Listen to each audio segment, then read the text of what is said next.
Votre programme d'information avec l'UIL, l'Université internationale de Libreville, le fleuron de la formation universitaire en Afrique.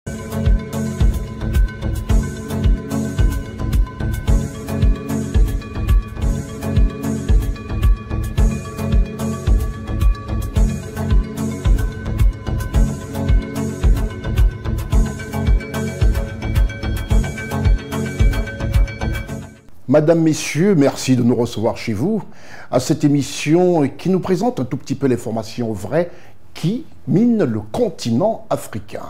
Sans oublier quand même que nous avons un œil de regard sur ce qui se passe à l'étranger, c'est-à-dire en Occident ou encore de l'autre côté dans le pays de l'oncle Sam, parce que c'est les politiques qui influencent aussi l'Afrique. C'est la raison pour laquelle nous irons aux USA, nous irons au Cameroun, en Côte d'Ivoire, au Togo, au Gabon, au Tchad, au Congo, en RDC, en République démocratique du Congo, ainsi qu'au Libéria. Ce pays dont on ne parle pas souvent et qui est en Afrique de l'Ouest, même si c'est un pays d'expression anglaise. Restez des nôtres.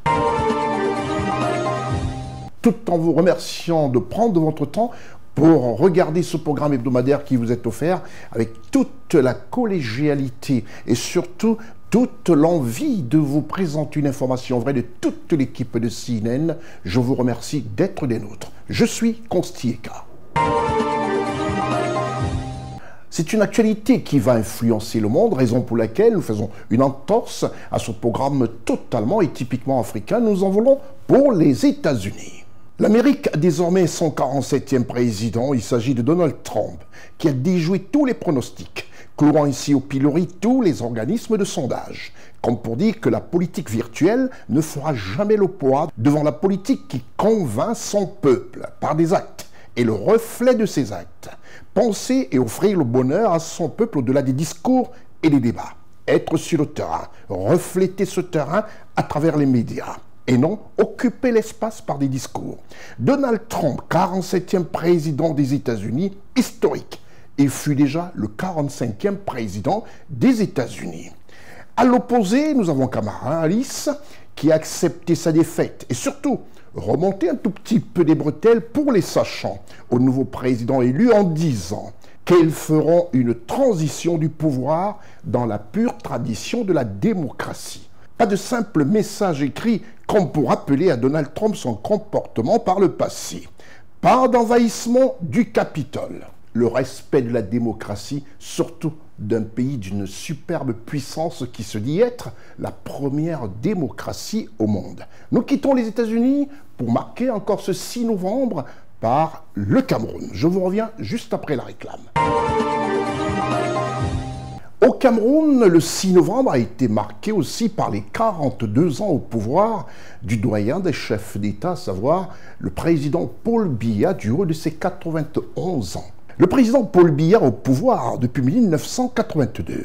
42 ans de pouvoir, le 6 novembre dernier, 2024 pour le préciser. Lors de la récente visite du président Emmanuel Macron à Yaoundé, à une conférence de presse, le président Paul Biya répondait à la question d'une consoeur française sur son avenir politique, à savoir s'il se présentera en 2025 à l'élection présidentielle dans son pays ou alors s'il ne fera pas une passe d'armes, à savoir trouver un plus jeune candidat dans le parti qu'il préside, à savoir le RDPC. Regardez avec stratégie, c'est une école pour la jeunesse africaine. Regardez ce qu'a dit le président Paul Biya. Flashback. Question, espérez-vous briguer un nouveau mandat en 2025 ou souhaitez-vous qu'une nouvelle génération représente le RDPC à la prochaine présidentielle? Je vous remercie, madame. Comme vous savez, le Cameroun est dirigé conformément à sa constitution. D'après cette constitution, le mandat que je mène a une durée de 7 ans. Alors, essayez de faire la soustraction. 7 moins 4 ou 3, et vous saurez combien de temps il me reste à diriger le pays. Mais autrement, ça sera sûr. Quand ce mandat arrivera à expiration, vous serez informés sur le point de savoir si je reste ou si je m'en vais au village.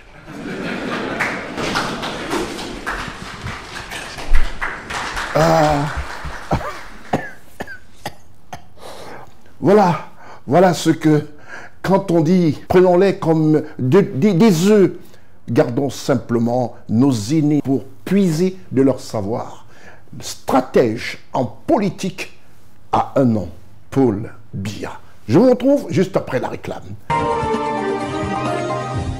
Voilà, quand un patriarche répond, mais pratiquement en ballottage, prend à contre-pied la presse internationale, voilà ce que ça donne. Nous allons en Côte d'Ivoire, le pays du président Alassane Ouattara. En Côte d'Ivoire, nous allons surtout parler de cette audience de l'honorable Adama Bictogo, président de l'Assemblée nationale de Côte d'Ivoire, qui a reçu le bâtonnier de l'Ordre des avocats de Côte d'Ivoire et la délégation qui l'accompagnait. Reportage Ousmane Koulibaly, Lévité Divronan, Charlotte Abdoulaye et Marcel Bassolé. L'honorable Adama Bictogo, président de l'Assemblée nationale, a accordé une audience à la présidente de l'Ordre des avocats de Côte d'Ivoire et sa suite. La présentation des missions et des perspectives de l'Ordre des avocats de Côte d'Ivoire au profit des couches vulnérables était le point à l'ordre du jour. En particulier, la célébration des 65 ans du barreau et la mise en place du centre d'assistance pour les violences domestiques en Côte d'Ivoire. Nous avons, comme vous le savez déjà, de nombreux projets pour rapprocher les justiciables de la justice et nous avons exposé ces différents projets à Monsieur le Président de l'Assemblée nationale. Nous lui avons marqué également la disponibilité des avocats de Côte d'Ivoire d'apporter notre connaissance et notre expertise tant qu'il en aura besoin. À la suite des échanges, le président de l'Assemblée nationale, l'honorable Adama Bictogo, s'est engagé à soutenir l'Ordre des avocats de Côte d'Ivoire dans la promotion de l'accès au droit et à la justice pour tous les citoyens. Je voudrais, en tout cas pour ma part, vous assurer de la disponibilité de l'institution, mais de ma disponibilité personnelle. Avec 559 avocats et 18 membres issus de son conseil, l'Ordre des avocats de Côte d'Ivoire a envisagé de renforcer ses liens avec les institutions ivoiriennes.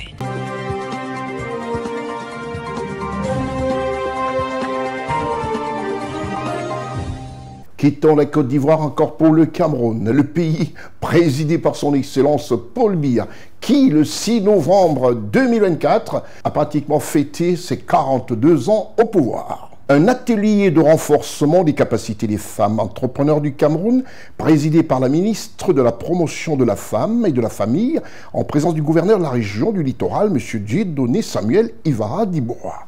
Reportage Stéphane Négou, Séverin Tchatsoa, Joël Chouagozo et Eric Bikek. Du 30 octobre au 1er novembre 2024 se tiennent les rencontres de renforcement des capacités de 100 femmes entrepreneurs dans le cadre de l'initiative et de l'entrepreneuriat féminin. Cet atelier présidé par Marie-Thérèse Abenant-Ondoa, ministre de la Promotion de la Femme et de la Famille, en présence de Samuel Dieudonné Ivara Diboa, gouverneur de la région du Littoral, du 2e adjoint préfectoral du Vouri, de Madame la déléguée régionale de la promotion de la femme et de la famille, de Madame la directrice de la promotion économique de la femme, ainsi que de plusieurs femmes entrepreneurs. Ces rencontres se dérouleront sur 2 jours, avec pour objectif de renforcer les capacités des femmes entrepreneurs sur les thématiques pertinentes liées au leadership entrepreneurial, des opportunités de la ZLECAf, des procédures de formalisation des entreprises, des procédures d'obtention des titres fonciers et de faciliter le partage afin de lutter contre les obstacles que rencontrent les femmes entrepreneurs dans le cadre de l'exercice de leurs fonctions. Le mindset est un élément très important dans la vie entrepreneuriale. On commence au départ, on n'est pas formé, on n'a pas des outils et face aux difficultés, on a l'impression de vouloir abandonner. Mais quand on avance et qu'on se retrouve dans les réseaux où on a des renforcements des capacités, des coachings, des mentorings, on essaye d'apprendre des autres et on réalise qu'en fait, ce qui vous arrive, c'est ce qui arrive aussi aux autres. Et que si les autres ont réussi à surmonter, ça veut dire que les autres ont eu des techniques d'approche. Il est également question de créer un cadre de dialogue, de réseautage et de réflexion pour la promotion de l'entrepreneuriat féminin. À l'issue de cette formation, j'ai appris et je compte vraiment sur le MINPROF. J'ai la foi que ça va aller avec les expériences que les unes et les autres ont commencé à partager. Ça me donne un plus, puisque moi-même j'étais dans le point de pouvoir me décourager.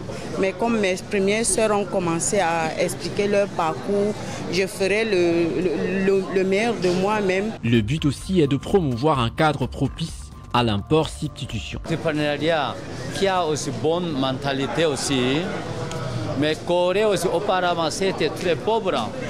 À travers ces meilleures mentalités d'entrepreneuriat, maintenant l'économie de Corée, tout est changé aussi. Pour ça, auparavant, Corée aussi était dans le deuxième pays pauvre mondial. Aujourd'hui, il y a aussi leader entrepreneurial de Hyundai, Samsung, LG, parce qu'ils sont devenus l'entrepreneuriat international. Aujourd'hui, Corée, ça crée des chances d'économie. Nous sommes arrivés de 10e pays développé économie aussi. Mais l'entrepreneuriat est avant tout un changement de mentalité, comme l'expérimente la Corée du Sud.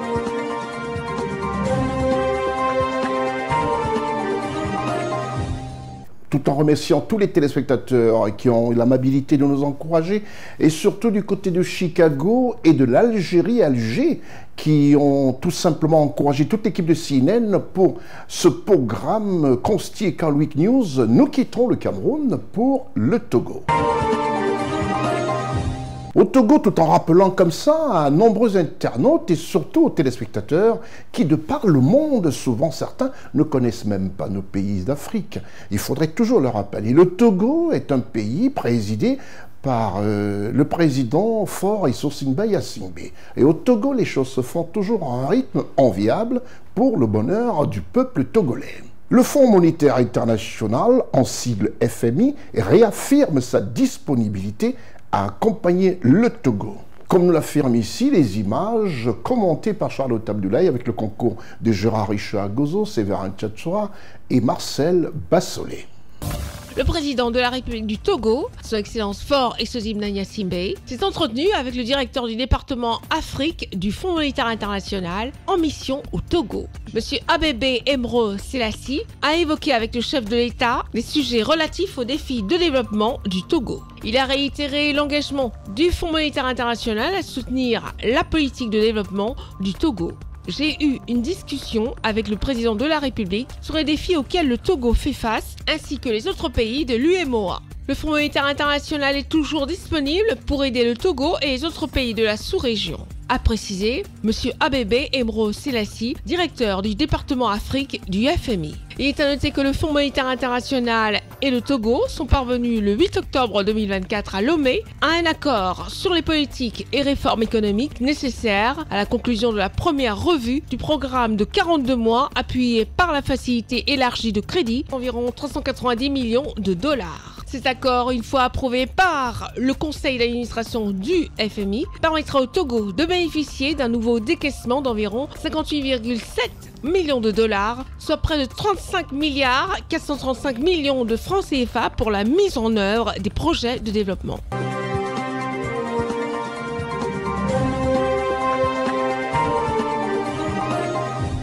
Bonjour, comme ça au président Brice Clotaire Oligui Nguema. Et quand on parle de son excellence Brice Clotaire Oligui Nguema, tout de suite on sait que nous allons au Gabon, ce petit pays d'Afrique, Afrique équatoriale, pour ne pas dire Afrique centrale. Et je demande un tout petit peu à Marcel Bassolé de nous présenter en full écran ce beau pays. Regardez les références du Gabon.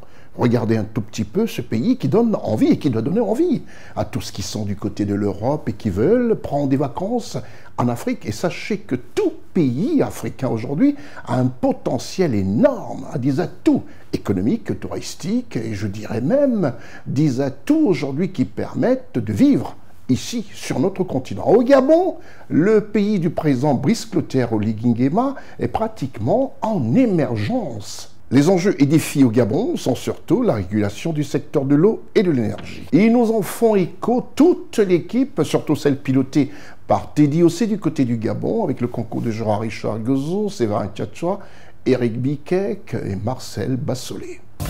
Les régulateurs de la sous-région du secteur de l'eau potable et de l'énergie électrique vont discuter pendant 5 jours à Libreville sur les enjeux et les défis de la régulation en Afrique. Une plateforme qui servira à établir les fondements de la création d'une association des régulateurs d'Afrique centrale afin de fédérer les meilleures méthodes. Cette semaine nous permettra d'échanger sur le cadre sectoriel, d'imaginer comment répondre aux challenges du transport et de la distribution, tant en électricité qu'en eau, et de mesurer l'intérêt de la régulation pour les États. Le ministère gabonais de la réforme des institutions est en train de rédiger un cadre normatif pour l'agence de régulation de l'eau potable et de l'énergie électrique dans le but de normaliser le secteur. Si nos États respectifs mettent à disposition des cadres d'exercice de cette nature, c'est afin d'améliorer la qualité de service à nos compatriotes qui doivent payer le juste prix par rapport à la qualité du service reçu par les opérateurs du secteur eau en particulier. Placé sous la très haute autorité du président de la transition gabonaise, chef de l'État, le général Brice Clotaire Oligui Nguema, empêché, le vice-président de la transition, M. Joseph Owondol Ber, il a souligné l'importance d'avoir accès à l'eau potable et à l'électricité. L'eau est, en effet, non seulement essentielle à la vie humaine, mais encore à l'agriculture, l'industrie et la production d'énergie. Sans elle, la santé publique est compromise, les cultures ne peuvent prospérer, encore moins les industries fonctionner. L'électricité, pour ceux qui la concernent, tonifie nos maisons, nos écoles, nos hôpitaux et nos entreprises, où elle assure le chauffage. En plus de renforcer les capacités entre les régulateurs du secteur de l'eau et de l'électricité en Afrique, il est essentiel que les délégués des pays représentés veillent scrupuleusement à l'implémentation du rapport complet des travaux dans leur pays d'origine.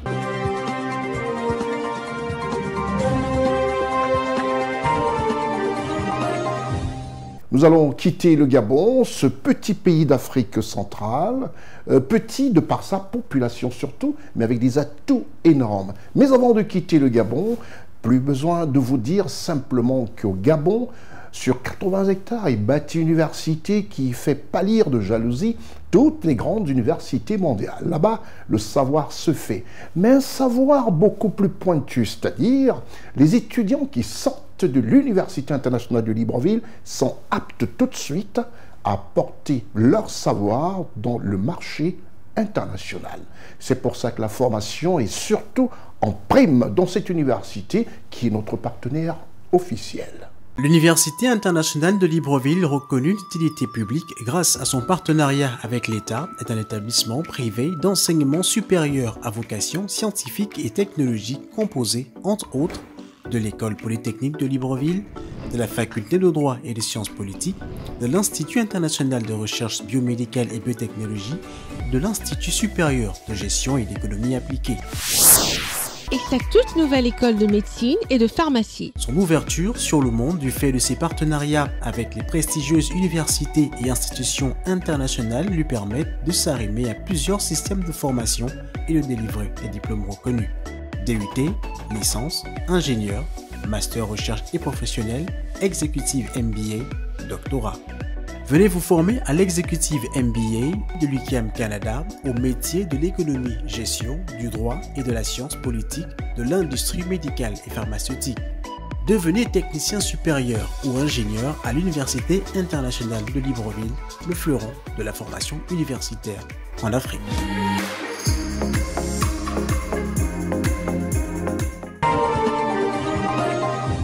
Nous quittons le Gabon pour un pays dont l'emblème est l'éléphant. Si vous savez de quel pays s'agit-il, à vous de répondre.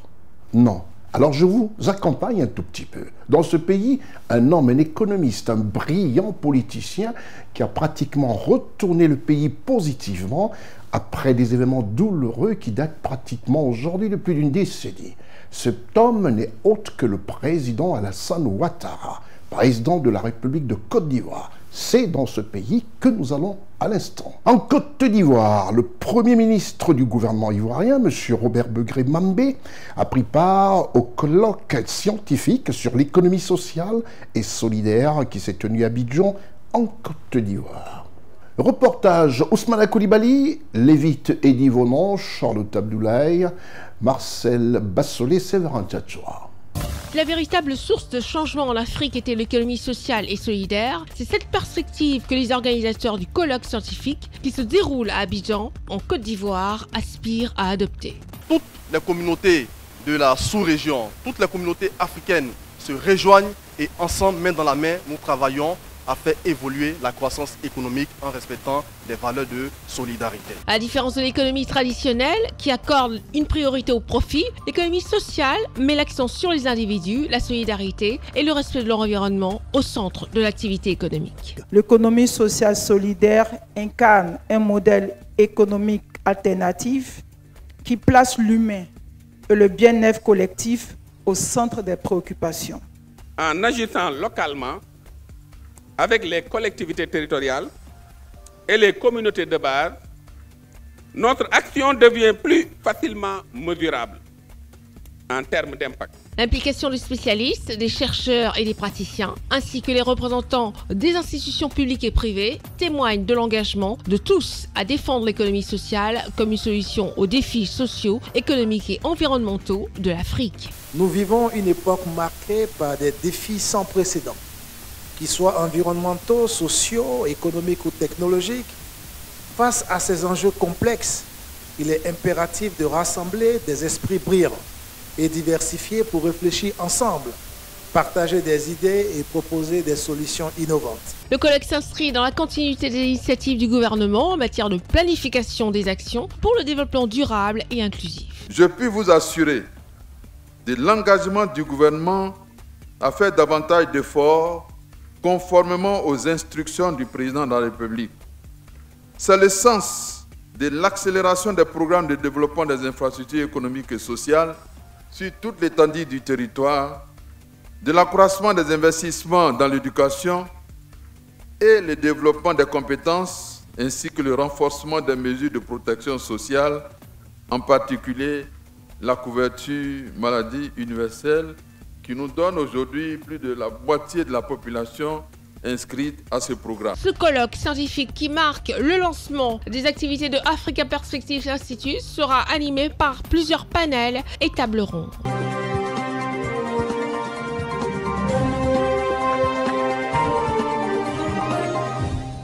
Après la Côte d'Ivoire, nous allons faire un tour dans un pays où la tranquillité a été un tout petit peu troublée. Et là, le chef de l'État a décidé de mettre sa grande droite de côté, d'enfiler sa tenue militaire, a décidé comme ça de repousser, avec lui-même en tête de file, le Boko Haram, qui est ce groupe terroriste qui sévit un tout petit peu en Afrique. Nous allons au Tchad. Le Tchad, ce pays présidé par son Excellence Mahamat Idriss Déby Itno, et là nous allons parler des événements qui s'y déroulent. La lutte contre le Boko Haram jusqu'à leur dernier retranchement, comme l'a promis le président Mahamat Idriss Déby Itno, a vu le débarquement des troupes tchadiennes et la poursuite des frappes aériennes de l'armée tchadienne. Reportage Séverin Tchatchoua, Jean-Richard Gozo, Charlotte Abdoulaye et Marcel Bassolé. Le crépuscule approche, le chef suprême des armées du Tchad, le président de la République du Tchad, son Excellence Mahamat Idriss Déby Itno, vient de mettre fin à une réunion de guerre avec les différents chefs militaires en opération au lac Tchad qui a duré plusieurs heures. La volonté de faire face à Boko Haram est devenue une obsession pour le chef de l'État tchadien. 2 heures plus tard, vers 6h15, le revoilà au centre de commandement de proximité pour l'ultime réunion de guerre et le chef suprême des armées a présenté son plan de guerre à l'aide d'une carte de la zone. Debout, tenant le bâton de commandement, il révèle en grand état d'esprit au chef militaire son plan de prise en tenaille de l'ennemi. Le chef de l'État tchadien, son Excellence Mahamat Idriss Déby Itno, instruit et oriente les forces dédiées à la lutte antiterroriste qui sont directement héliportées sur la zone, les routes étant submergées par les eaux de la crue montante. Pendant ce temps, les avions de chasse de l'armée de l'air du Tchad ne laissent aucun répit aux terroristes de Boko Haram qui, dans les sauve-qui-peut, migrent désespérément de cachette en cachette. Tous les refuges localisés ont systématiquement été pilonnés, les obligeant ainsi à errer dans la forêt. Une chose est certaine, ce nomadisme lacustre des terroristes de Boko Haram est éphémère. Ce n'est qu'une question de jours. Qu'il pleuve ou qu'il vente ou qu'il neige, les forces de défense de la République du Tchad sortiront victorieuses de cette guerre asymétrique qui lui est imposée.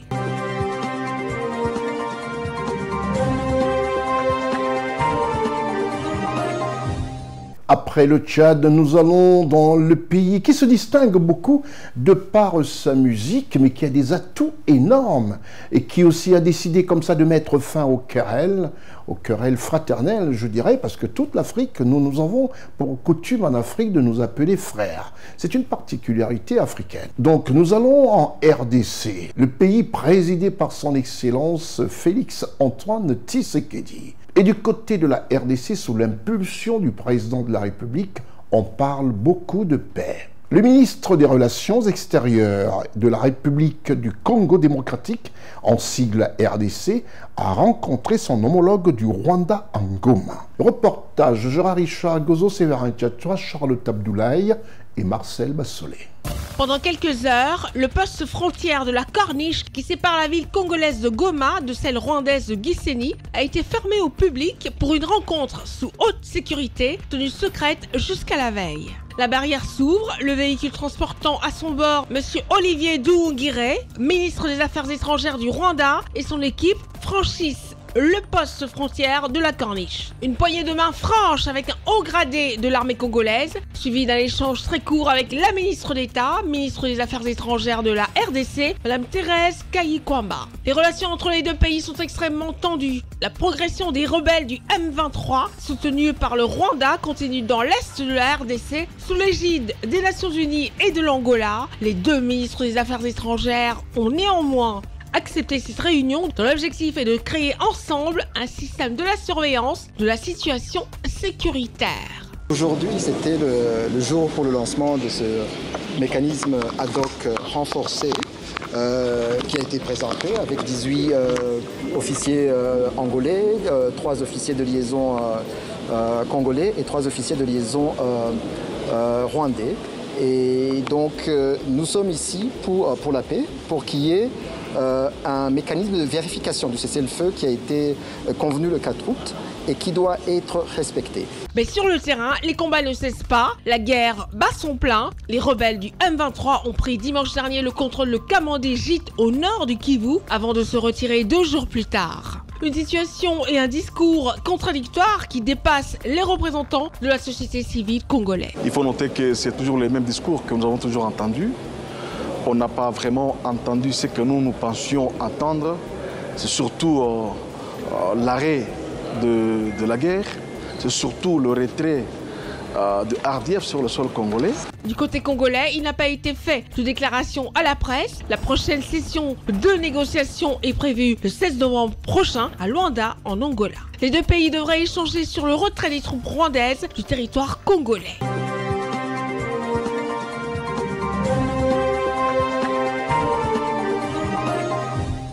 Après Ngoma, retour au Cameroun, nous allons parler de nourriture, à savoir un festival sur le manioc. Le manioc baptisé Cassava. Quand on dit Cassava, ça rappelle un tout petit peu ce groupe musical légendaire antillais, Cassave.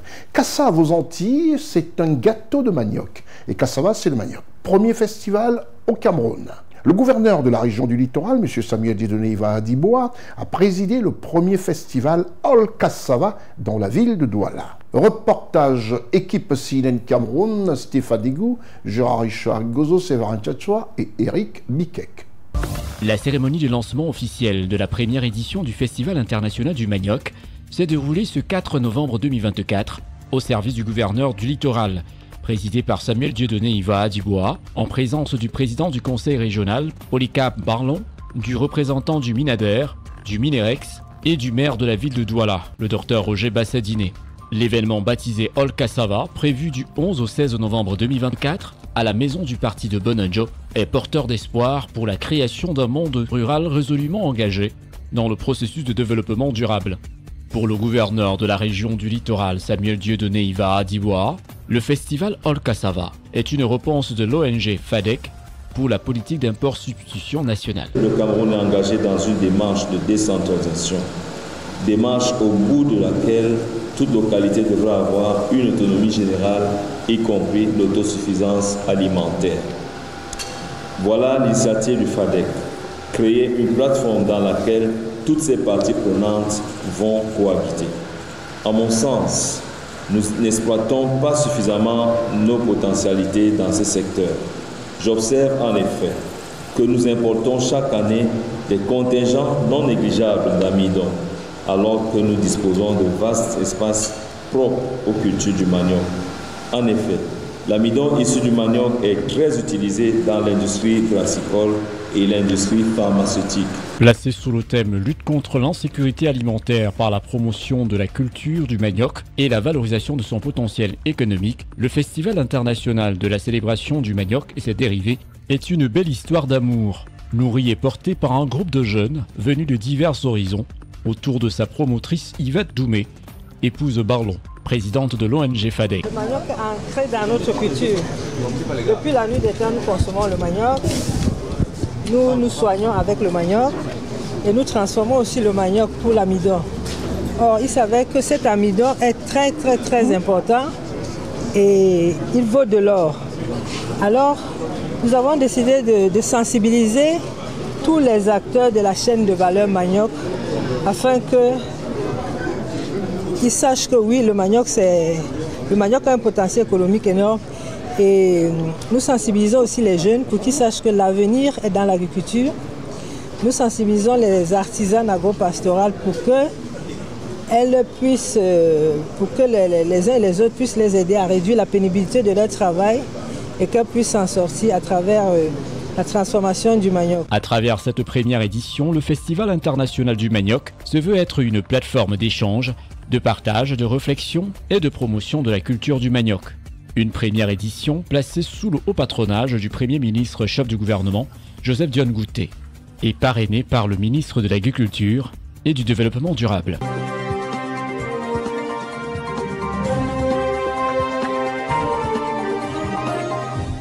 Comme vous le savez, c'est devenu récurrent dans ce programme hebdomadaire de vous présenter nos pays, parce qu'il faudrait qu'on sache exactement quels sont les atouts, les avantages et tout ce que regorgent nos pays. Parce que si l'histoire de nos pays, nous ne la racontons pas nous-mêmes, on laissera les autres la raconter pour nous et ce sera toujours travesti. Et dans ce cas d'espèce, nous avons décidé de parler du Libéria. Vous verrez les atouts, les avantages, les ressources et tout ce qui peut donner envie d'investir dans ce pays d'Afrique de l'Ouest. Reportage Constant Ika, Marcel Bassolé.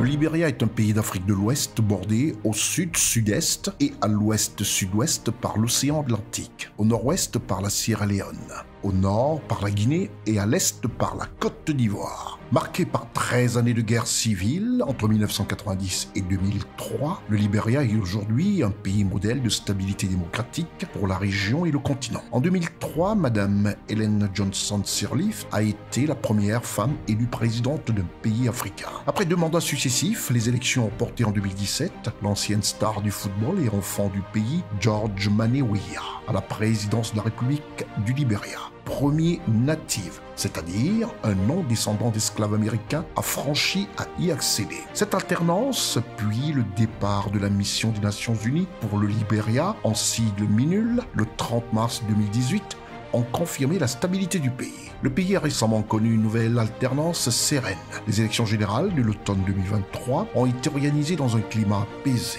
Avec 54,64% des voix au second tour, l'opposant Joseph Boakai a remporté l'élection présidentielle avec son coélistier Jeremiah Koum. En reconnaissant publiquement sa défaite, avant même l'annonce des résultats officiels, l'ex-président George Manneh Weah a contribué à un transfert de pouvoir pacifique et démocratique, largement salué par l'ensemble des observateurs et de la communauté internationale. Le président de la République du Libéria, son Excellence Joseph Boakai, dont l'investiture a eu lieu le 22 janvier 2024, entend mettre en œuvre son programme intitulé en sigle ARREST. Entendez par là agriculture, route, état de droit, éducation, assainissement, santé et tourisme. Une politique qui est presque une copie conforme de celle de son voisin, dont certaines mauvaises langues ont heureusement cessé de dire que l'on ne mange pas le goudron, tellement c'était d'un ridicule, alors que tout développement passe par les routes d'abord. Suivez mon regard, vous comprendrez qui est ce voisin situé à l'est du Libéria, de par son activité devenue une école en Afrique. La composition du nouveau gouvernement du Libéria a été finalisée le 22 mars 2024. À l'instar de ses prédécesseurs, le président, son excellent Joseph Boakai, semble avoir établi les liens étroits avec ses voisins afin de favoriser l'intégration régionale. Il cherche également à diversifier ses partenaires économiques et stratégiques. Les États-Unis d'Amérique demeurent toutefois le premier partenaire du Libéria. Monrovia, la capitale, a jusqu'ici affiché une fermeté contre les juntes maliennes, burkinabées et nigériennes, ménageant en revanche son grand voisin guinéen. Sur le plan économique, après plusieurs années de récession due aux crises sanitaires successives, à savoir l'Ebola puis la Covid-19, le Libéria renoue avec la croissance. La croissance du PIB réel est estimée à 4,6% en 2023 par le Fonds monétaire international, en sigle FMI, et devrait accéder à 5,3% en 2024, grâce principalement au dynamisme de l'exploitation minière et des services. Le pays connaît ces dernières années une relative stabilité macroéconomique, en lien avec la mise en œuvre du programme avec le Fonds monétaire international, en sigle FMI. Le pays se maintient toutefois dans une situation socio-économique et humanitaire précaire. Le Libéria se classe au 177e rang mondial sur les 193 pays du classement 2022 de l'indice de développement humain, en sigle IDH. L'espérance de vie à la naissance est estimée à 61 ans et le PIB par habitant à 808 $ américains en 2023. Le Libéria est un pays d'Afrique occidentale, pour faire plus simple, d'Afrique de l'Ouest. L'anglais est de facto la langue officielle. On parle aussi plusieurs langues provenant des différentes familles. La population est de confession chrétienne et musulmane. C'est un pays très pluvieux, au climat subéquatorial. Le Libéria s'étend sur le versant méridional de la dorsale guinéenne. Plaine côtière et moyenne collines, au plateau disséqué et régions montagneuses jusqu'au mont Nimba. La forêt équatoriale occupe les vastes espaces vides de l'intérieur. La population du Libéria est composée de deux souches d'origine et d'importance très différentes. D'une part, les descendants des immigrés afro-américains arrivés au début du 19e siècle, d'autre part les ethnies autochtones. Mais les bouleversements survenus après 1980 ont provoqué un relatif brassage de la population, en même temps qu'une forte émigration vers les pays voisins. Les libéraux américains, à moins de 5% de la population totale, sont concentrés dans les villes et sur la côte, constituaient la classe possédante et dirigeante. Les autochtones se repartissent quant à eux en trois groupes, à savoir en premier lieu les Crows, parmi lesquels les Bassa, peuple de marins, numériquement le plus important, dispersés dans l'est du pays et sur la côte. Ensuite, les Mandés, subdivisés en Mandés-Fous, comprenant au sud les Vaïs, et en Mandés-Tang, englobant au nord l'importante ethnie des Pélés. Enfin, le groupe atlantique occidental qui compte des Gola et des Kissi. L'agriculture vivrière a regressé, en particulier la production du riz, tombée de 228 000 tonnes en 1985 à 110 000 tonnes en 1991. L'agriculture commerciale, à savoir le café, le cacao, le palmier à huile et l'EVA, pratiquée par les paysans locaux à côté des grandes plantations industrielles comme celle de la Firestone, firme américaine créée en 1926 et qui cultivait l'EVA sur des milliers d'hectares, a également décliné. L'exploitation des ressources minières, à savoir le fer, le diamant et l'or, qui procuraient l'essentiel du revenu national, près de 57% des exportations en 1987, a périclité. La production de minerais de fer est passée de 8 millions de tonnes en 1988 à 2,5 millions en 1990. En 1992, la production de diamants de joaillerie, soit 60 000 carats, et de diamants industriels, 90 000 carats, ne représentait plus que 2% des exportations. La production d'or est, quant à elle, tombée de 700 kg en 1989 à 600 kg en 1991. Aujourd'hui, malgré une situation intérieure encore préoccupante, certains indicateurs économiques se sont redressés. Ainsi, En 1999, la production d'or a atteint 1000 kg. Celle du riz est remontée à 210 millions de tonnes en 2000. La devise utilisée au Libéria est le dollar libérien. Quant à sa population, et se chiffre à 5 418 000 habitants selon les indices de la Banque mondiale 2023. Sa superficie est de 111 370 km² et sa capitale est Monrovia, et le président de la République du Libéria est son Excellence, M. Joseph Boakai.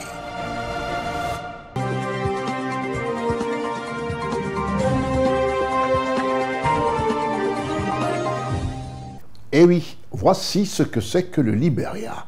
Un pays à quelques enclavures simplement de la Côte d'Ivoire, pratiquement frontalier. C'est un pays frère, même si dans ce pays on parle anglais et en Côte d'Ivoire on parle français.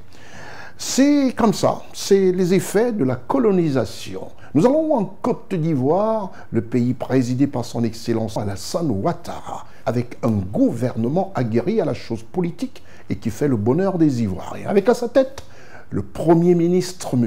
Robert Begré-Mambé, la Côte d'Ivoire. Dans ce pays pratiquement mastodonte et tête de file des pays de l'Afrique de l'Ouest, se déroulait le Salon international de l'audiovisuel, en sigle SICA. Ce salon s'est tenu à Abidjan avec plus de 250 acteurs de contenu audiovisuel, véritable plaque tournante désormais de l'audiovisuel en Afrique francophone. Plus d'une vingtaine de pays à Abidjan pour 2 jours de pur échange du 5 au 7 novembre dernier. Le Premier ministre, M. Robert Begré-Mambé, a marqué de sa présence l'ouverture de ce SICA 2024 avec une forte présence des membres du gouvernement, parmi lesquels notre ministre de tutelle, M. Amadou Koulibaly, le ministre de la promotion de la jeunesse, le très brillant et charismatique Touré Mamadou, ainsi que d'autres ministres autour du Premier ministre pour marquer de leur présence et surtout dire et affirmer l'importance de ce salon sur l'audiovisuel. Depuis le Palais des Congrès de l'Hôtel-Ivoire, l'équipe de reportage de CNN conduite par Ousmane Koulibaly, Lévite Eddie Vonon et Marcel Bassolé.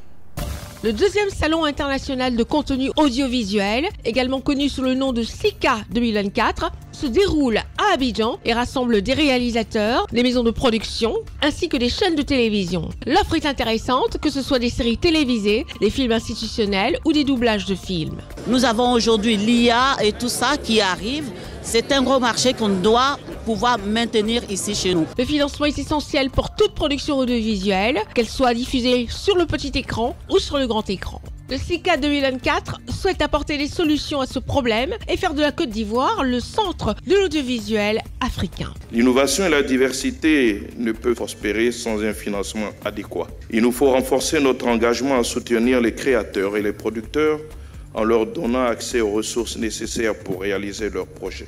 Nous devons encourager la collaboration publique-privée et explorer de nouveaux modèles de financement pour que chaque voix puisse être entendue et que chaque récit offert à l'humanité dans un partage altruiste soit perçu comme une contribution de l'Afrique pour rendre le monde meilleur. Il y a un immense potentiel d'employabilité dans le domaine de l'audiovisuel en Afrique, en particulier grâce aux outils numériques. Comme l'atteste le rapport 2021 de l'UNESCO, le secteur de l'audiovisuel emploie environ 5 millions de personnes en Afrique et contribue à hauteur de 5 milliards de dollars au PIB du continent africain. Il pourrait potentiellement créer 20 millions d'emplois et ajouter 20 milliards de dollars au PIB africain si son exploitation est judicieusement conduite. Le gouvernement s'est engagé à aller plus loin dans le développement du secteur de l'audiovisuel, en capitalisant sur notre ouverture et l'attractivité dont bénéficie notre pays ces dernières années. L'Afrique du Sud, l'Ouganda, la France, les États-Unis et le Canada sont parmi les pays participants au SICA 2024 qui mettent en avant l'histoire de l'Africain.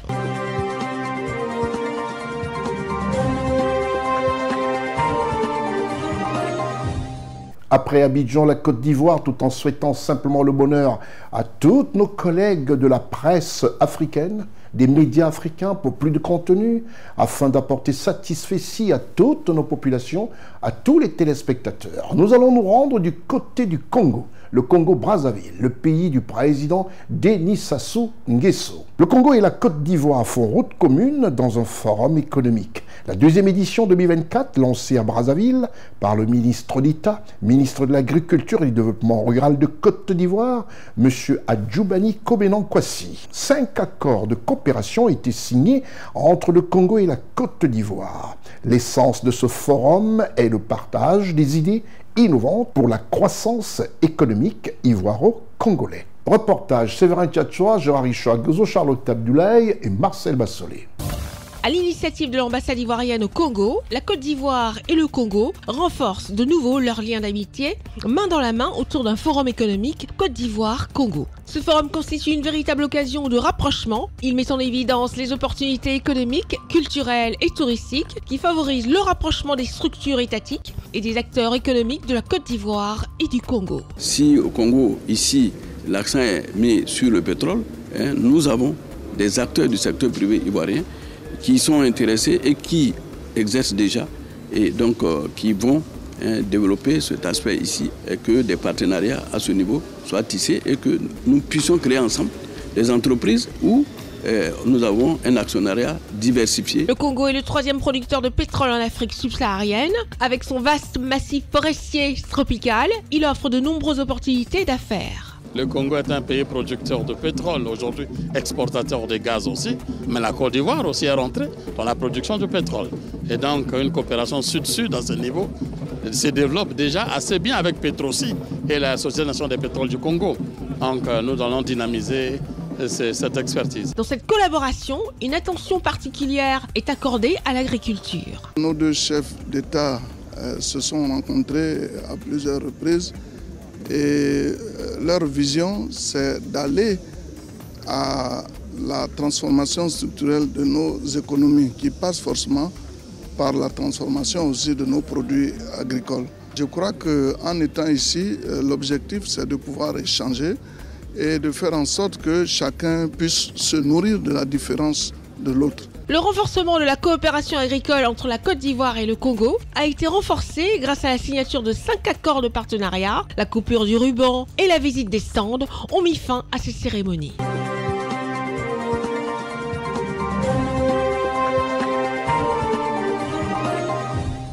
Qu'est-ce que c'est beau de voir comme ça le ministre d'État, ministre de l'Agriculture et du Développement rural de la République de Côte d'Ivoire, M. Kobenan-Kwasi Adjoubani, être et aller porter un tout petit peu le savoir ivoirien pour communier avec ses frères du Congo-Brazzaville. Pas de repos.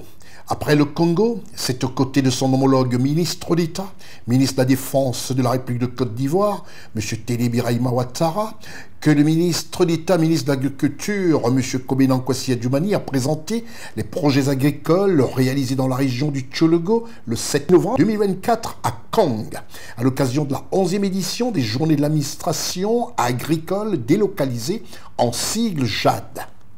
Selon le ministre d'État, la mise en œuvre de ces projets dans la région du Tchologo se présente comme suit en 2024. Au titre du projet d'appui au programme social du gouvernement, en sigle PAPS-Gouv, 250 hectares de cultures maraîchères ont été emblavés pour une production de 3 823 tonnes de tomates, de piments, d'aubergines et d'oignons.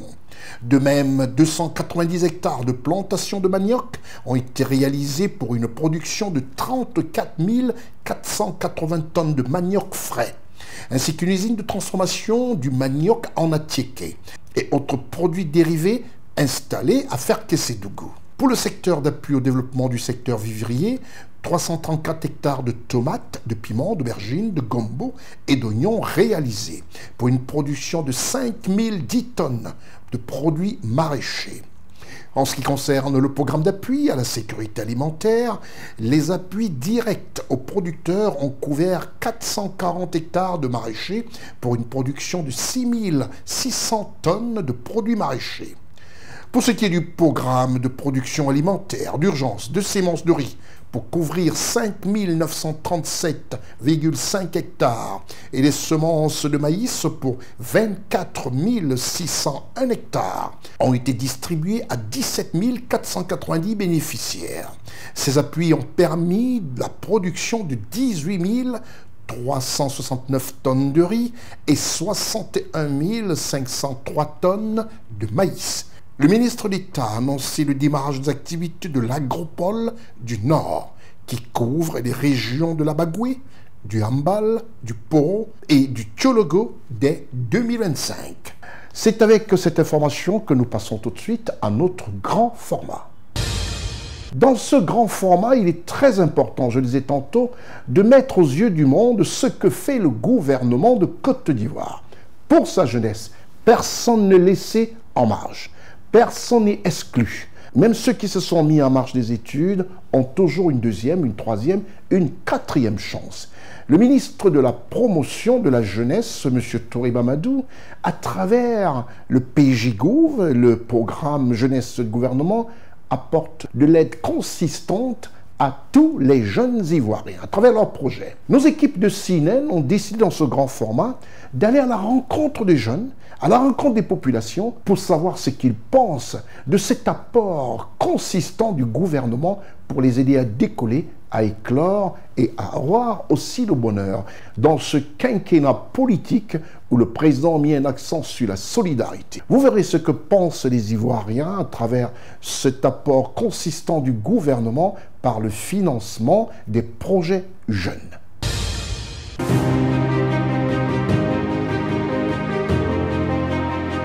Mes impressions sur le projet de la jeunesse financé par le gouvernement, c'est une bonne approche.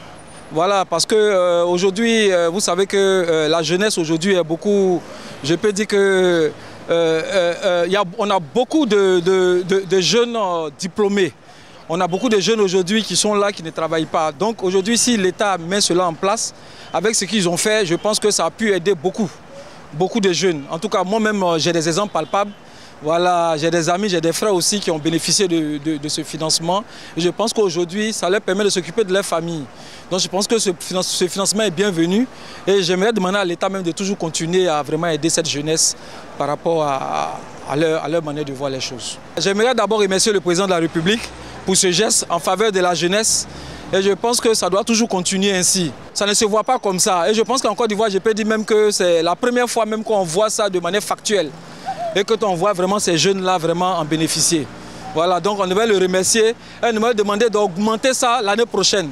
Voilà, et de toujours continuer à aider vraiment les jeunes. Par rapport aux écoles d'excellence, je peux dire qu'aujourd'hui l'État doit vraiment promouvoir cela. Voilà, parce qu'aujourd'hui, faire l'excellence, aujourd'hui permet aux élèves vraiment de ne pas penser seulement que c'est dans le négatif qu'on réussit dans la vie. Voilà, il y a plusieurs opportunités de réussir et il faut se battre. Et c'est l'école, et c'est être parmi les meilleurs. Et je pense que l'État doit toujours le promouvoir pour que ça soit vraiment quelque chose qui doit être continuel pour les jeunes de Côte d'Ivoire. Mes impressions sur le financement des jeunes, bon, pour moi c'est une bonne idée. C'est une bonne idée de penser aux jeunes ivoiriens parce qu'il y a beaucoup qui étaient au chômage, il y a d'autres même qui sont diplômés, qui ne savent pas ce qu'ils vont faire de leur diplôme. Il y a beaucoup aussi qui n'ont pas de diplôme, qui sont là, mais ils sont des jeunes. Donc en fonction de ça, peut-être que ça va aider beaucoup de jeunes ivoiriens à pouvoir sortir de beaucoup de difficultés. Tout d'abord, remercier le président, c'est déjà la première des choses. Et puis on espère qu'il y aura encore d'autres surprises pour d'autres jeunes qui n'ont pas eu de chance. C'est très bien d'avoir pensé aussi aux enfants, surtout les enfants de nos petits frères. C'est très bien. Et puis du moment que c'est gratuit encore, c'est encore une occasion pour les parents de profiter pour ne pas avoir trop de charges, vu qu'il y a trop de dépenses, Abidjan est devenu cher. Donc ce qu'ils ont décidé pour les enfants, c'est très bien. Merci au président de la République, son Excellence Alassane Ouattara, pour son geste. En tout cas, qu'il a fait vis-à-vis de la jeunesse. En tout cas, il lui dit encore merci. C'est déjà bon si le gouvernement donne des sommes aux personnes pour pouvoir faire leur entreprise. Je pense que c'est déjà bon. Ça va permettre moins de chômage. Beaucoup de nos jeunes étudiants aujourd'hui adhèrent, comme on appelle ça, à ce financement-là pour pouvoir s'épanouir. Voilà, pour pouvoir s'épanouir. Je trouve que c'est un très bon projet. Je remercie le gouvernement pour cet acte-là qui est vraiment louable. Les écoles d'excellence pour nos enfants, pour les jeunes élèves, et puis les écoles primaires gratuites, vraiment, nous tenons à remercier le gouvernement pour ce travail. Voilà, on remercie beaucoup le gouvernement. Ça permet aux jeunes de s'entreprendre et ça permet aux jeunes aussi de pouvoir se faire des activités. C'est une bonne chose. Moi, je suis d'accord pour ça et on s'est encouragé. Le peuple de président de continuer comme ça, c'est une bonne chose. Ça permet aux enfants excellents de pouvoir fréquenter les bonnes écoles et pouvoir sortir des élites dans ce pays. Alors que s'il n'y a pas d'école d'excellence, les enfants n'ont pas cette chance-là de pouvoir exceller. Donc je pense que c'est une bonne chose. On doit encourager le président dans ce système-là. Je voudrais saluer cette initiative parce que c'est une très bonne initiative d'ailleurs et nous remercions Dieu qui a pu inspirer cela au gouvernement et cela permettra de pouvoir diminuer le taux de chômage et aussi aider les jeunes à entreprendre.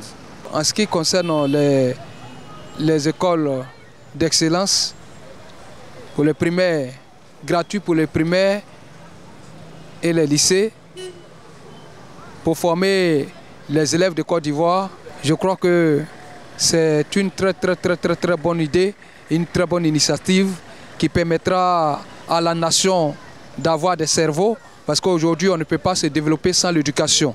Voilà, quand les enfants d'un pays, la jeunesse d'un pays est bien formée, je crois que cela permettra d'avoir un grand pays, un pays bien bâti, parce qu'il faut des intelligents. Et si le gouvernement a pris cette initiative, nous ne faisons que leur dire merci, merci, merci, merci. Ça a été au moins une chance pour les jeunes qui ont beaucoup de projets et ça a diminué le taux de chômage. J'espère qu'on aura l'occasion aussi de pouvoir avoir cette aide pour financer notre projet. Bon, je dis merci au président et qu'il continue comme ça. On va le voter. Déjà, je remercie le gouvernement d'avoir financé ce projet parce que ça permettra aux étudiants, déjà certains étudiants qui ont fait des mauvais choix de filière, de pouvoir s'en sortir en travaillant par eux-mêmes, de pouvoir établir des projets, que ce soit de la vente ou dans l'entrepreneuriat, pour déjà combler ce vide-là qu'il y a eu avec le mauvais choix de formation. Tout d'abord, je remercie le gouvernement d'avoir financé nos projets. Et nos projets de la jeunesse, ça pourrait éviter le chômage pour nous les jeunes. Au président, c'est bien de penser aux jeunes, à nous les jeunes, pour ceux qui n'ont pas de travail, de penser un peu à eux et ça pourrait leur éviter plein d'autres, le vol, quel que soit, et d'autres d'ailleurs. Mes impressions sur l'école d'excellence primaire et lycéenne, moi je pense que c'est une très bonne initiative. Déjà, nous sommes ravis que ça soit gratuit parce qu'ils vont former nos petits frères, nos amis gratuitement. Et la formation, là, ça peut les aider plus tard. Je remercie le gouvernement pour le projet qu'il a financé pour la jeunesse ivoirienne. Vraiment, je suis trop ravi pour le gouvernement. Parce qu'aujourd'hui, la jeunesse se retrouve. Ce n'était pas facile, mais maintenant qu'on se retrouve, vraiment, une félicitation. Mais il ne faudrait pas qu'ils baissent les bras pour qu'on revienne en arrière. Merci le gouvernement d'avoir financé le projet de la jeunesse. Voilà, pour ma part, je pense que c'est une très belle initiative. Ça va permettre aux jeunes aussi de se découvrir, voilà, de s'adonner, voilà, pour que voilà, on puisse diminuer, voilà, les jeunes puissent être bien encadrés, de sorte qu'eux aussi ils seront un peu plus responsables. Voilà, parce que si le gouvernement enchaîne ce genre d'initiative, ça va leur permettre aussi d'être plus professionnels et plus encadrés et d'éviter beaucoup de messes. Je pense que c'est aussi une bonne chose. C'est aussi une bonne chose, ça va vraiment aider les parents d'élèves, ça va aider aussi les jeunes. Quand c'est comme ça, on aura le taux de scolarisation en Côte d'Ivoire qui va s'élever. Et effectivement, ça va permettre aussi à beaucoup d'enfants et beaucoup de jeunes aussi d'être bien encadrés, d'être bien éduqués également. Déjà, on remercie le président pour tout ce qu'il fait, pour tout ce qu'il a fait, continue de faire et pour tout ce qu'il fera. C'est déjà bon, donc on va toujours espérer également que le projet puisse s'étendre sur une grande envergure et que les personnes qui font cela également, qui continuent de toujours bien le faire. Certes, peut-être que le projet n'arrive pas à atteindre une grande personne, tout le monde ne bénéficie pas de cela et d'autres vont croire que ce n'est pas de la réalité. Mais ceux qui en bénéficient et pourront l'attester que c'est déjà bon. Donc on remercie, on espère que les choses se feront de la plus grande crédibilité et puis avec l'impartialité. Bon, déjà, parlant de l'école d'excellence, c'est déjà bon. Du fait qu'il y a plusieurs écoles également qui naissent, c'est déjà une très bonne chose. Comme on le dit, la meilleure des choses, c'est l'éducation. Quand l'éducation est bonne, le pays prospère. Et parlant de l'excellence, c'est déjà bon. Cela va motiver les étudiants et les élèves à pouvoir mieux travailler, à pouvoir s'impliquer également dans les études. Donc en arrière-plan également, il faut penser également au cadrage, essayer de cadrer les gens depuis le bas âge, donner de la motivation aux gens concernant l'école, leur permettre de se fixer des objectifs. Et il ne faudrait pas également que le côté éducatif se limite uniquement à la moyenne que les élèves ou les étudiants obtiennent. C'est un ministre jeune, c'est ce que nous désirons avoir dans chaque gouvernement. Et puis aussi, il est beaucoup attentif aux cours de la jeunesse. C'est ce qui me plaît beaucoup. Aujourd'hui, avec ce qu'il est en train de faire, on peut dire en faveur de la jeunesse, c'est une bonne idée. Pour que la jeunesse ne soit pas délaissée comme ça. Aussi emprunter la voie du désert comme on entend un peu partout. Ce qui concerne PGGouv, c'est une bonne initiative. Parce qu'aujourd'hui, chaque jeune adhère à un projet. Parce que chaque jeune veut lui-même être autonome. PGGouv est bienvenu. Voilà, ça permet à chaque jeune de pointer son projet et aussi être financé à hauteur de son projet. Et puis aussi, ce qui me plaît beaucoup, c'est que c'est non remboursable. Ça permettra aux jeunes aussi de pouvoir atteindre leur objectif et de se prendre en charge. Et aussi permettre aussi à des jeunes d'être aussi embauchés et puis réduire aussi le chômage au niveau de la vie sociale. L'école, c'est l'avenir. Vive la Côte d'Ivoire.